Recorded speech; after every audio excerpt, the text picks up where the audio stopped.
আইনজীবী বিকাশ রঞ্জন ভট্টাচার্যের বিরুদ্ধে জেলা পুলিশ সুপারের কাছে লিখিত অভিযোগ জমা করল বিজেপি নেতা অরিন্দম সাহা। বিকাশ রঞ্জন ভট্টাচার্য গতকাল কলকাতায় একটি মন্তব্য করেছেন এবং সেই মন্তব্যকে সংবিধান বিরোধী মন্তব্য বলে মনে করছেন ওই বিজেপি নেতা। এরপরই পুলিশ সুপারের কাছে লিখিত অভিযোগ দায়ের করা হলো তার পক্ষ থেকে। সেই অভিযোগ গ্রহণ করা হয়েছে পুলিশের পক্ষ থেকে। গতকালকে দেখেছিলাম যে বিকাশ রঞ্জন ভট্টাচার্য, যিনি সবচেয়ে শিক্ষিত মানুষ মনে করেন, বাকি সব পশ্চিমবাংলার মানুষ গাধা বা বোকা। হয়তো আমরা গ্রামে থাকি, রবীন্দ্রনাথের একটা কথা আছে যে সেই কথাটা হচ্ছে যে আমরা শিক্ষাকে বহন করিলাম, বাহন করিতে পারিলাম না। যারা গ্রাম বাংলায় থাকে তারাও মানুষ। তিনি যে ধরনের সোশ্যাল মিডিয়ায় কথাটা বলেছেন, কি ভাবতে পারেন যে লাঠি হাতে দাঁড়িয়ে থাকতে হবে মানুষকে, তবে অধিকার প্রতিষ্ঠিত করতে হবে।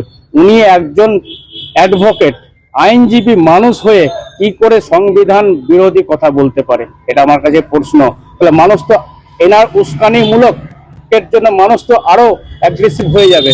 তাই আমি চাই ভারতীয় ন্যায় সংহিতায় এই ধরনের মানুষ যে ধরনের উদ্যত দেখাচ্ছে তার বিরুদ্ধে ব্যবস্থা নেওয়া দরকার। আমি সিউড়ি বীরভূমের আমার এসপি সাহেবের সঙ্গে আমার কথাবার্তা হলো যে স্যার, এই ধরনের সমাজকে বিভাজনকারী মানুষের বিরুদ্ধে কঠোর ব্যবস্থা নিন, কারণ এই কনফারেন্সটা দরকার আছে, সমাজের মধ্যে বার্তা যাক।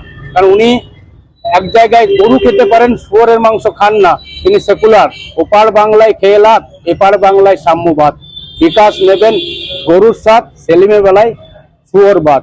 এর নাম হচ্ছে মার্ক্সবাদ। এরা হচ্ছে রাষ্ট্রদ্রোহী। এদের বিরুদ্ধে আমি একজন সনাতনী হিন্দু মানুষ হিসেবে ওনার বিরুদ্ধে আমি এই প্রতিবাদ করব। তাতে আমার প্রাণ যাবে, কারণ আমি ভারতবর্ষের মানুষ, ভারতবর্ষে আমার সনাতনী কালচার। তিনি যে ধরনের বলেছেন যে লাঠি নিয়ে দাঁড়াতে হবে, এটা কত বড় সংবিধান বিরোধী, অথচ তিনি সংবিধানের কথা বলেন। আমরাও পড়াশোনা করি, আমরা গ্রামে থাকি মানে অমানুষ নয়। আর কলকাতায় যারা থাকেন তারা ভাবেন যে আমরা সবচেয়ে বুদ্ধিজীবী।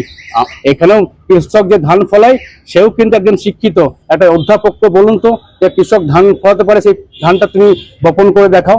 প্রত্যেকটি নিজের নিজের জায়গায় সে শিক্ষিত, এই কথাটা মাথায় রাখতে হবে।